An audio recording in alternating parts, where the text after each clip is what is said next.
Сега, за близо 1300 нови работни места ще си говорим. Те са за младежи до 29 години. Одобрени са в София до края на януари по схемата Младежка заетост на оперативна програма Развитие на човешките ресурси. Целите на проекта са да осигури възможност на младежите за стажуване и обучение при работодател и да повиши конкурентоспособността им чрез осигурените дейности.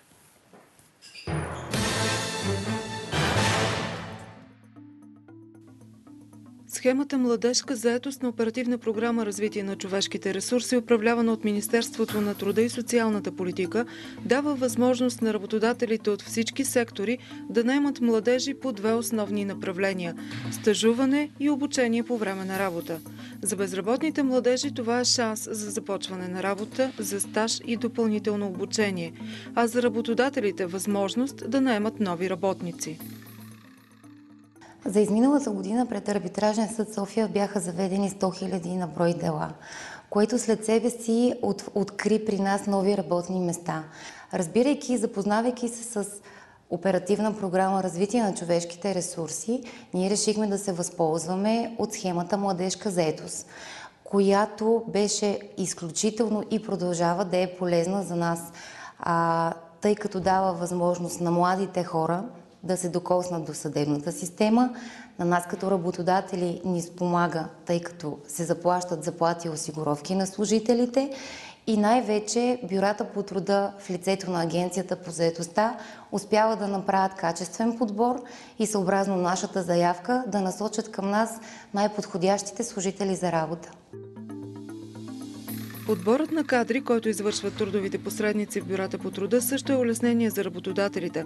Специфичната дейност на Арбитражния съд предполага и по-трудното намиране на подходящи служители, а проучванията, които правят трудовите посредници при изготвяне на профили на безработни лица, дават точна информация при подбора. Благодарение на бюрата по труда ние успяхме да намерим качествени и добре работещи млади хора по схема Младежка заетост, които за порядъка от 6 месеца успяха да навлезнат в електронното правосъдие, което предлага съда, успяха да обработят огромен наброй дела и в това число спомогнаха много за нашата дейност. По схемата Младежка заетост на оперативна програма Развитие на човешките ресурси в Арбитражния съд са наели призовкари, технически секретари и деловодители. И всички младежи, постъпили по програмата, са останали на работа тук.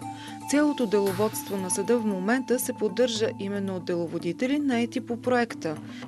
Таня Първанова е една от тях. След завършването на университета остава без работа, регистрира се в бюрото по труда и след 2 месеца е насочена за работа тук.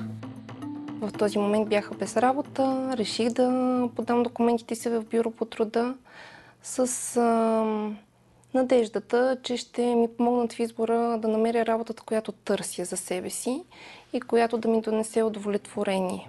Благодарение на проекта ми бе дадена възможност да работя в отговорно правораздавателна институция с високо квалифицирани юристи.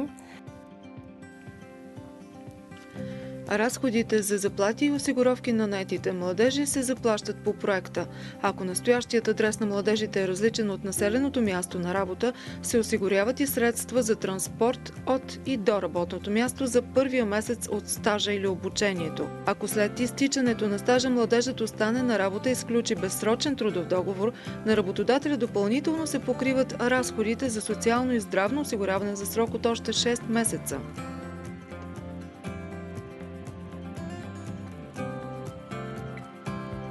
Оперативната програма Развитие на човешките ресурси е насочена към уязвимите групи на пазара на труда, предимно и подпомага съответно работодателите да ги наемат в първите месеци от тяхната трудова заетост, до момента, в който те не получат своята увереност на работното място, не придобият трудовите навици и съответно уменията да работят. Работодателите, които желаят да работят по оперативна програма Развитие на човешките ресурси, ги насочваме към бюрата по труда и съответно сключваме договори с тях. С определения финансов ресурс по схема Младежка заетост на Оперативна програма Развитие на човешките ресурси, управлявана от Министерството на труда и социалната политика, се предвижда 4440 лица да се включат в стажуване, а 3600 лица да се включат в обучение по време на работа до октомври 2016 година.